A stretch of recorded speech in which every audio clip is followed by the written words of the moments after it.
Maybe we've been practicing expecting your mom to act like your mom. She's never shown you anything different, and odds are she's gonna keep being exactly who she is. Or maybe I'm not really your therapist, and you're just here to get my take on these Reddit stories about family conflict.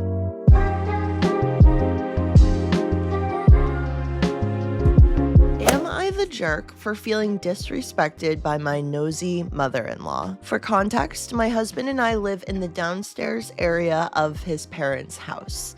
We pay rent for the space and are only here temporarily until my husband ships to basic training, and our newborn son and I can join him. The laundry room is also downstairs, so my in-laws come down to do laundry. This kind of living arrangement makes a lot of couples feel a little bit stifled. It's a growing reality in the US, where my perspective is from. More and more young couples seem to be moving in with parents, living below parents, stuff like that, and it can go against the expectation that a lot of couples have when they're starting out of privacy and autonomy. So I don't know what the mother-in-law's actions were yet, but I just think it's worth noting. OP's probably primed to be even more frustrated by them. Recently, we went out of town for 2 days to visit my grandfather, who isn't doing well, so he could meet our 2-month-old son. I asked my mothers-in-law, yes, plural, if they would watch our dogs, and they agreed. I set up a pet camera without telling them. They've done the same to us before when they went out of town, and I mainly wanted to check on our dogs and my 14-year-old senior cat. When checking footage to see if the dogs were fed or let out, I found one of my mother-in-law's snooping through our living space. That is so embarrassing to be snooping and not realize that you're getting caught on camera. The downstairs layout includes a main area near the stairs/laundry, a larger office/workout/baby area, a storage closet, a bathroom, and our bedroom, which you can access through the bathroom. At first, it seemed normal. She talked to my cat, went in and out of the laundry room, then she opened our office door, peeked around, and closed it. After that, she went into our storage closet, baby items, house stuff, etc. Then she returned to the laundry room, grabbed a basket, paused, and went into our bathroom. I assumed she just needed to use it. Instead, she tried to open our bedroom door. It was locked. I had a weird feeling before leaving and locked it. On camera, she jiggles the knob, realizes it's locked, and says, "Oh my God," in an annoyed tone. Later footage shows her going back and trying the door again, but the clip cuts off due to motion sensitivity. The lock is a simple one that can be unlocked with a fingernail. That honestly sounds like such classic intrusive parent behavior. It is boundary crossing, and OP and her husband have every right to say something about it, but it also is kind of normalized, this idea that I'm your parent, so I have the right to snoop through your stuff. I'm a little confused about how OP was able to film the mother-in-law if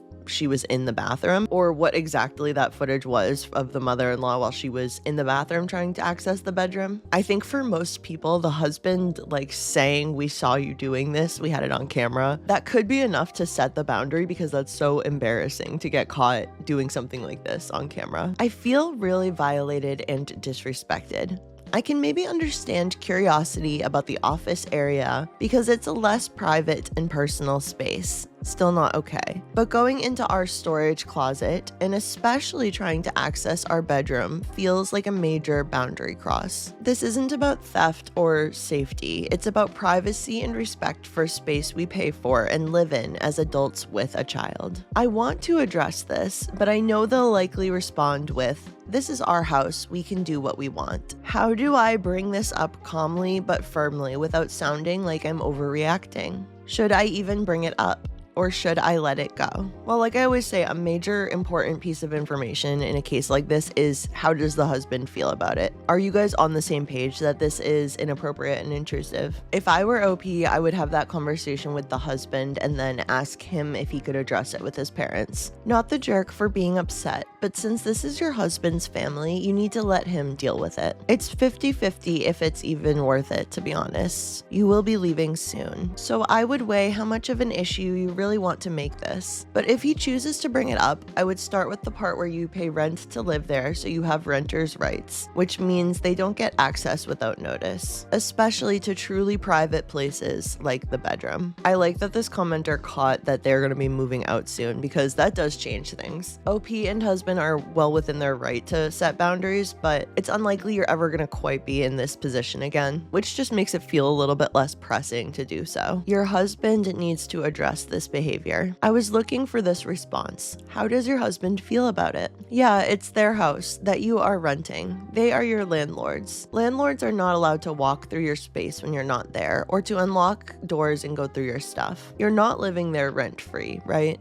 I'd let it go. You are moving out soon, so it's not worth the fight. Even if she apologizes, what are you winning here? Set your boundaries firmly once you move out. Agreed. Simmer quietly and politely until you can move out. This is not OP's problem, it's her husband's, but they have nothing to gain by complaining here, and a lot to lose. Let's not forget OP is only 2 months postpartum, and that could be playing a factor too. That is an amazing time, but you're short on sleep, your hormones are all over the place. OP could be a little bit easier primed to pop off than she normally would be. Am I the jerk for limiting contact with my in-laws because they refuse to accept our baby's Down syndrome diagnosis? My husband and I recently had our first baby, a little boy. During the pregnancy, there were some screenings that suggested that he might have Down syndrome, and after he was born, the doctors confirmed it. It was a lot to process emotionally, but once the initial shock passed, our main focus became learning how to support him and make sure that he gets the care he needs. The issue started when we told my husband's parents. Instead of asking how the baby was doing or offering support,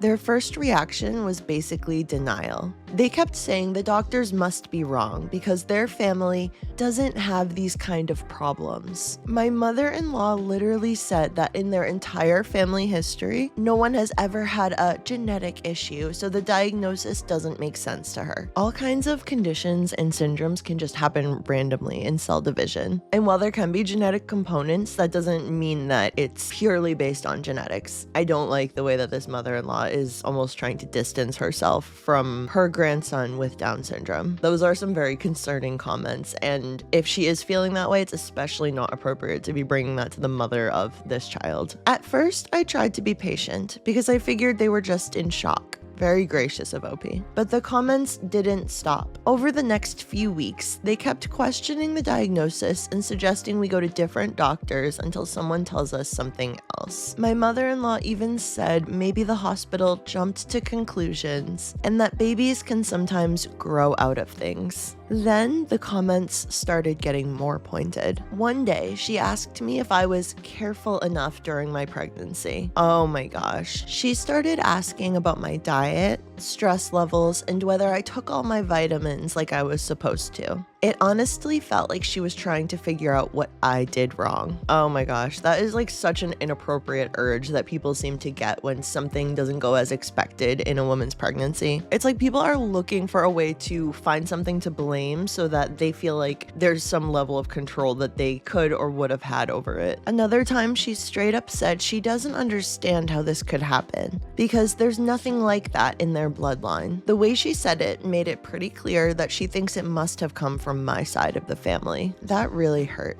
I already had moments of guilt when the diagnosis first happened, even though the doctors explained that Down syndrome usually occurs randomly and isn't something a parent causes. Hearing my in-laws talk like that made it feel like they were quietly blaming me. My husband has tried to explain this to them multiple times. He's told them what the doctors said and asked them to stop making those kind of comments. But they just brush it off and keep saying they're just asking questions. The breaking point for me was when my mother-in-law said, we should keep seeing different specialists until someone tells us something different, because she refuses to believe that her grandson actually has Down syndrome. This is such nasty work. It's honestly really upsetting to hear. I've known people with Down syndrome. I have a cousin with Down syndrome, and each of the people I'm thinking of were such like little rays of light. It's so upsetting to think about someone acting like this is just the worst thing in the world. Some people have Down syndrome. Just get over it. Stop acting like it's the end of the world that somebody with Down syndrome was born into your family. It can be different than your expectations for your grandchild were, but that should be between you and your therapist or a journal. This is completely inappropriate. At that point, it honestly felt like they cared more about protecting their family image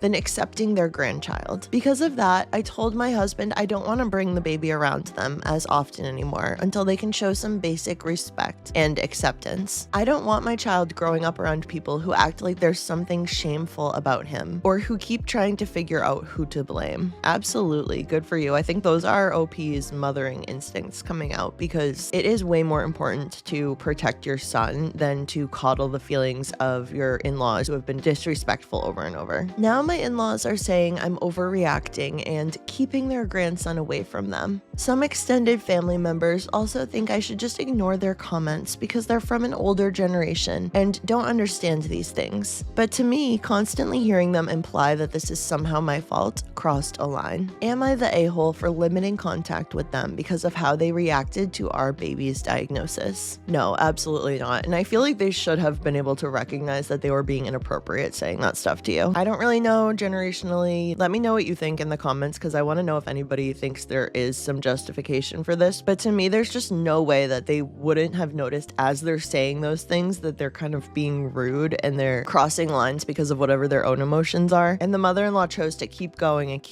instead of figuring out some other way to deal with those feelings. I'm old. Being old is no excuse for being an asshole. Protect your child and your peace of mind from these people. They don't deserve to be in your company, and they certainly don't deserve to be grandparents. Exactly. I'm also old and am appalled at the behavior of these grandparents. My oldest grandkid is neurodivergent. When he was diagnosed, my first question was, what can I do to support him? When another was diagnosed with mental health issues, I asked what my daughter needed for me to help her. Yeah, there's really no excuse, and I don't see how mother-in-law felt comfortable continuing to dig and make those comments. Am I the a-hole for thinking about cutting my sisters off from my money? I, female 20, have been working for about 5 years, and all 5 of those years I have been required or expected to step up when my mom or aunt don't. For example, I would buy groceries, take my sisters out to eat when I feel like it, and even get them things they want and need. Mostly want. My sisters, 14 and 5, truly see me as another money source, since I've been doing this long enough for them to see me that way. The thing is, whenever I simply don't want to, I'm then shamed because they're your sisters and you're supposed to help. I help all the time, and it's to the point where 1/5 of my check went to my sisters in some way. Now, I don't get paid a lot, but it's enough to semi-live on, about $600 on a full check. I live at home with my mom because it's way cheaper, and by logic, getting an apartment right now is not a good idea for me. My 14-year-old sister does her best job at keeping up with how much I get paid and tries to get her way with going out to eat. My 5-year-old sister, on the other hand, always expects me to buy her things just because. It's been this way forever, and I'm genuinely losing my mind. Yeah, that totally makes sense to me because they're kids. We've talked about this kind of dynamic before when you're giving money to a sibling. It's very hard to get out of that cycle. Ultimately, OP is the adult, technically. She's the one with the money. It's up to her to put her foot down and set the financial dynamics of her relationship with her sisters. But the 14-year-old and especially the 5-year-old, I'm sure they don't have as much of a grasp on money, and they're gonna ask for things. It's up to you to say yes or no. The weird thing about this case is the mom shaming OP. That's really a bummer. And that is also such a common pattern in relationship dynamics like this. You know, kids can't always get what they want. Money really does put constraints on things. And it's one thing to say to your child, no, you're gonna have to live without that thing. And it's another to kind of pressure your older daughter into being the one to finance those things. My breaking point came yesterday. My mom, aunt, and 5-year-old sister were out, and my 14-year-old sister called mom to figure out where she was. For context, my 14-year-old sister just got like $100 from our dad and had about 80 of it left. I didn't have money because I spent basically the rest of my check getting groceries and things that I needed. Mom told my 14-year-old sister to go get something to eat for the both of us since I always buy her food. She said okay over the phone, but when she hung up, she said she didn't feel like spending money. I didn't get mad. There was no reason for me to, so I simply went to bed hungry. When mom came back, she asked why we didn't go. My 14-year-old sister made up a lie to cover her truth, which mom figured out fast enough to clock her on it. In that moment, I had a realization that enough is enough. Starting next check, I told myself I will not be buying either sister anything unless I see some form of gratitude from them.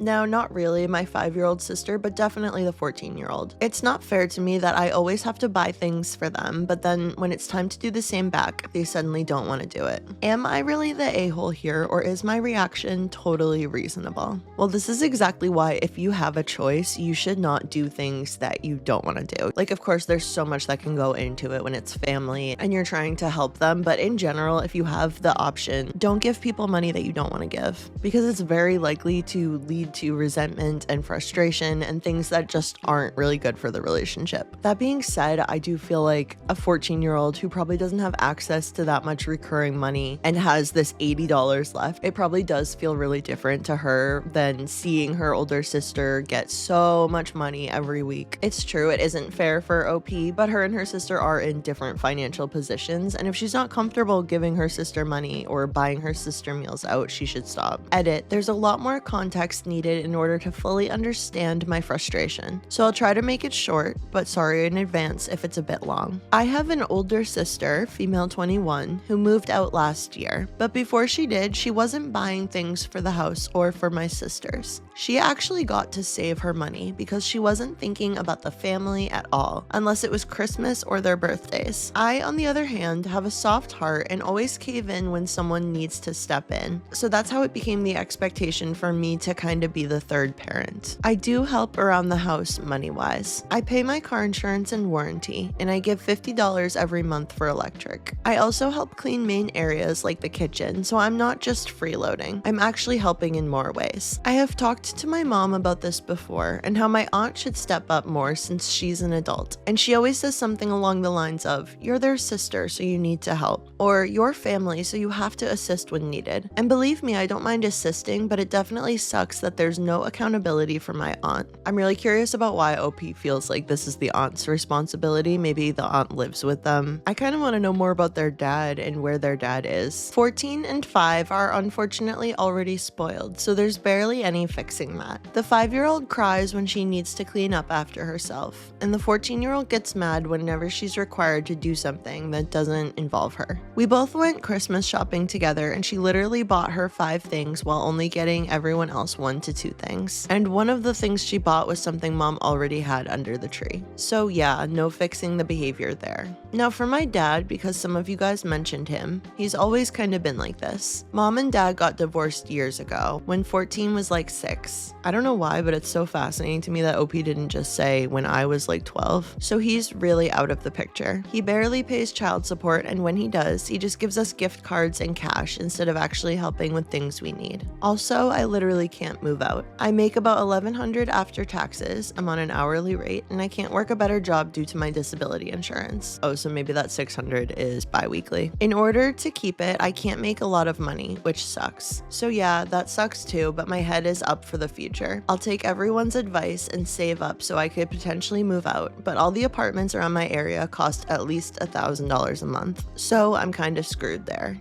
Thanks again though. It sounds like OP is pretty resigned to the dad not being helpful, but if I were her, I'd redirect some of her frustration with her aunt toward her dad. As far as OP's younger sisters being spoiled, it's up to you if you're gonna enable that or not. There's not really a problem with those kids getting frustrated with you or getting a little bit of an attitude or whatever it is. Even with OP's mom, is it really the end of the world if she shames you and thinks that you're a bad sister? Clearly the expectations were not the same for OP's older sister because she didn't set those expectations. But I also think part of OP feeling like her sisters are so spoiled could be some like misplaced frustration. If everyone in the family is financially struggling, that can bring up a lot of tension and it can kind of get misdirected. Not the a-hole. You're literally 20 and already acting like a third parent.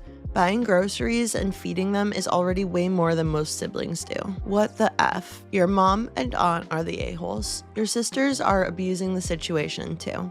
Shame on them all. And your dad is too, to be honest. Who's the adult here? Jeez. Keep all your money and don't give any more to anyone. Spend it on you and your future. You better find a way to get out of there fast. Yeah, it can be so natural to like step into that caregiver role if it feels like something is missing, but it's not OP's job to keep everyone happy and make sure that everybody gets everything they want. So maybe she could ask herself why she feels that pressure and what would happen if she stopped. Are we the jerks for refusing to give my aunt my mother's house? So for your info, this is not about me, it is about my mom. My mother had a bad but okay childhood until she was 9 years old. Her father used to work in the Middle East, so she didn't have many issues with him back then. But then, soon he came back from working there and started working minimum wage jobs in their home country. At around 9 years old, my aunt was born, and at the right time, my grandfather, mother's dad, got a job as a clerk in the court. This led to him believing that my aunt was God's blessing to them because of a mere coincidence. And ever since, my grandparents were showing extreme favoritism. She got every privilege she wanted, but on the other hand, my mother was suffering. Even when she had serious issues with her health, my grandfather just wouldn't care. Every time he came home drunk, he would usually lash out his anger at mom by yelling out loud and being a total jerk. My mom woke up early and started studying at 3 a.m. so she wouldn't be interrupted by my grandfather, and eventually her hard work paid off. She passed LLB, Bachelor of Law, and in the first rank. At the time of her marriage, she and my father both took loans and used their hard-earned money for the marriage ceremony and rituals without any help from our grandparents, from either parent's side. Fast forward 15 years, they have 2 children, me and my younger sister, and we are living a typically peaceful life with some eventual anger bursts from my father as he does have some slight anger issues. Even now, the burden of my aunt hasn't vanished completely. She got married and now has a 1-year-old son. Her atrocious behavior led to the split up of her mother-in-law and father-in-law, and now she commands her husband around. Whenever we buy a new car or something else that she does not yet have or is unable to get, she creates havoc in their household. My parents have 2 houses back in our home country. One is my mother's childhood home, which she earned from her parents after she had rebuilt the house and turned it into something far better than it initially was. And then our new house in my dad's property. Now my aunt keeps demanding that she was supposed to inherit the house from the grandparents. FYI, they aren't dead. And complains to all the neighbors and my mother's friends and relatives that my mother apparently cheated her and took the house away. This eventually led to a large drama when we went back to our country. It involved a huge exchange of words between my grandfather, grandmother, and aunt to my parents, saying they should probably give up the house and give it to her younger sister. My mother's uncle intervened and rightfully accused my grandfather of being a horrible father, which he actually is. And then my father, who was being angered by my grandparents and aunt, smashed a flower vase nearby and ended the large argument going on. That's not funny, it sounds very chaotic and violent, but there's something a little funny about that. Later, my mother offered them a deal. If they are able to pay $39,000, that's how much it cost for the house, excluding the price of most materials, etc., she would sell the house to her sister. It's a pretty fair deal considering all the hate and trouble my mother had to go through growing up. But she did not even respond to the deal, probably because she will not get it for free and needs to pay for it. Even now, she continues spreading misinformation and there's a significant increase in her lethal amount of jealousy. TLDR, my mother had a tough childhood with a pair of neglectful parents who favored her younger sister. Even though all of these things happened, she worked hard, became good in her studies, and is now living a pretty great life. Now my aunt and grandparents demand that my mother gives my aunt the house, claiming it's rightfully hers. My mom had offered to sell it to her at a fair price, but not only has the aunt not replied because she doesn't want to spend money, she's still continuing to cause trouble amongst our relatives and friends around this topic. So are we the jerks for refusing to let my aunt take my mother's house, which she worked hard to get? It does sound like it's the mom's house. It sounds like she put a lot of effort into it. If she's living somewhere else, maybe she doesn't have immediate need for it, but selling it at a really reasonable price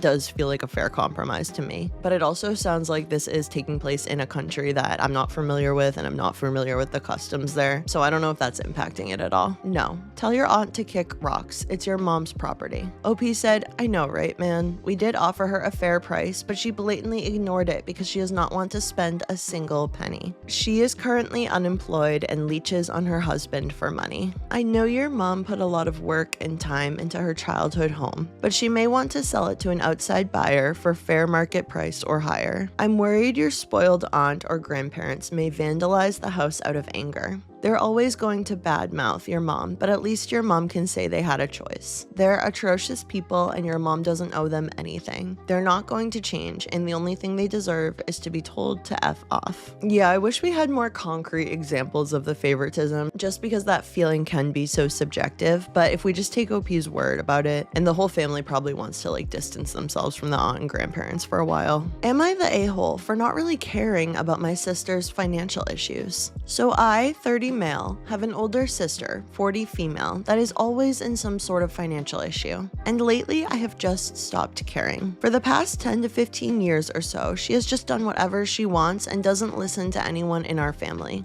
And it's a bit exhausting dealing with her. For example, my family wanted her to move close to us when she was getting married because we have family that could watch our kids for free. But she was highly against it because she doesn't like the area we grew up in. It's away from a lot of her friends and somewhat country, and she likes the city more. When her car broke down and needed a new one, I suggested she find a nice used car somewhere because cars depreciate in value very quickly, but she insisted on getting a custom-built vehicle that was brand new, just because she had never had a new car. Even with her kids, we all tell her she needs to stop buying them everything imaginable and get them clothes and save money for daycare. But of course, it's all ignored. She likes to pretend she's on a Real Housewives show, and it's ridiculous. 2 or 3 years ago, she got divorced from her ex-husband, and he doesn't help pay any child support, and instead is always trying to find a way to call the cops and get the kids taken from my sister. Even before getting married, he never pulled his weight in the relationship. He was a physical trainer and is one of those guys that secretly hated his woman because she made much more than him. She consistently asks for money, and mom, myself, and others have tried to help, but we've all pulled back because a few times she's collected money and then later went on trips to other countries or could be seen on social media partying and drinking. 3 months ago was my niece's birthday, and my sister went on a big shopping trip and got so much big brand name stuff for the kids, who are only 5 and 10, and a week later asks to borrow money. She quickly blows through money. Although it wasn't enough to last a lifetime, she did receive a wrongful injury settlement from her previous job because she got hurt on the job and received installments for a couple years. I think the total was like $100K. Sometimes I feel like I'm the oldest sibling because I always have to think about how my life affects her. And if I move away or go get another job or start school again, I always have to be the responsible one to help my mom with her side business and her health, etc., etc. Meanwhile, my sister gets to act like a fool. It's painful at times because I can't even remember the last time my sister and I were close. As long as I can remember, she's always been a larger-than-life personality and very entitled. At times, I have unconsciously told people that I'm an only child because I block my sister out a lot because she mostly comes around when she needs help and is fairly selfish. Hell, one time she even talked about scheduling a cruise, and I went off on her a little bit because she was worried about a cruise but is in hella debt. A year ago, when our parents sold their house, my sister kind of expected money from her, which was incredibly bizarre, especially since I'm the one who helped them move and lived with them paying rent and didn't get a dime outside of getting storage units and U-Hauls. Before my parents sold their house, my mom even got my sister a nanny that stayed with them for $500 a month, but she drove the nanny away because she screamed at her for every little thing. Even her neighbor, who is in the same culture our family is, talked to my mom about how they can help watch the kids because they have a daughter in my niece's class. But my sister refused and would rather pay babysitters or try asking me last minute to drive an hour to come babysit. Soon after the nanny left, my mom moved in for nearly a year. And then her and my sister would constantly get into it to the point where my mom left and we got a house together because I can't afford to live on my own. Most of my friends already live with others and I have trust issues, so I can't live with a stranger. Her and my sister haven't really talked much since. Mom isn't perfect and I have many more issues with her than with my sister, but my sister has a lot of pride. Flash forward to last night. She told me that her mortgage company is going to foreclose on her house, and I honestly didn't feel a thing. My first thought was what I wanted to eat for dinner. I just don't know what she wants me to do. She thinks so highly of her friends and social media, so I don't know why she doesn't get help there. I'd also like to point out that I make $40K-ish a year and she makes over $80K. So am I the a-hole for not caring about my sister and her financial issues? Definitely not. There really is a point where you have to just let people experience the consequences of their own actions. If they don't, they will never learn. If it's true that her house is about to get foreclosed on, that is a terrible consequence. I'm very sorry that she has to go through that. But with all the context OP has given us, those are some really strong consequences to her poor financial habits. And I don't think that that should be OP's responsibility to solve for her. She's an adult, she's gonna have to figure it out herself. Not the a-hole. If she never experiences the consequences of her actions, she will never change and you'll be supporting her and her kids your entire life. Yes, 100%. Nope, not the a-hole. Don't give her a dime and stop helping out. She's a big girl, she can figure things out. Exactly. At her big age, you know, everybody's different, but it's not fair for OP to get thrust into the position of the responsible one while she never has to learn. It seems like you are addicted to the drama. That's an interesting take, and I can kind of see that. You know, there's thing after thing that OP is getting emotionally wrapped up in, and that can happen very naturally and unconsciously if you've grown up with a lot of chaos, which it sounds like he has. Would it be easier for you to work through some of your trust issues and exit this toxic cycle? Or is it easier to live day in and day out with your mom, who you say that you have even more issues with? Thank you so much for watching. Please subscribe and I will see you in the next one.